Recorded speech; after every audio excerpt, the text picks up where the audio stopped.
শিক্ষা সংক্রান্ত গুরুত্বপূর্ণ আপডেটগুলো পেতে হলে অবশ্যই শুভেন্দু ই একাডেমি চ্যানেলটি সাবস্ক্রাইব করুন।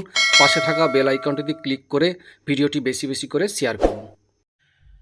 নমস্কার, আমি শুভেন্দু। আমার ছোট্ট চ্যানেলে আপনাকে স্বাগত।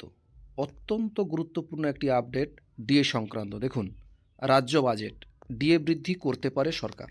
দেখুন, ফেব্রুয়ারি মাসের প্রথম সপ্তাহে পেশ হতে পারে রাজ্য বাজেট। শেষ দুটি রাজ্য বাজেটের ক্ষেত্রে বাজেটে পেশের সময় ডিএ বৃদ্ধির ঘোষণা করেছেন অর্থমন্ত্রী। তাই ভোটমুখী রাজ্যের সরকারি কর্মীদের কথা মাথায় রেখে ডিএ বৃদ্ধির পথে হাঁটতে পারে মমতার সরকার। সূত্রের খবর, রাজ্য বাজেটে অন্তত এক কিস্তি ডিএ বৃদ্ধি করতে পারে সরকার। তবে সেটা 3 না 4% হবে নাকি তার চেয়ে বেশি, সে বিষয়ে এখনও স্পষ্ট কোনো তথ্য সামনে আসেনি। এই ছিল একটি আপডেট আপনাদের সঙ্গে শেয়ার করলাম। ভিডিওটি দেখার জন্য অসংখ্য ধন্যবাদ।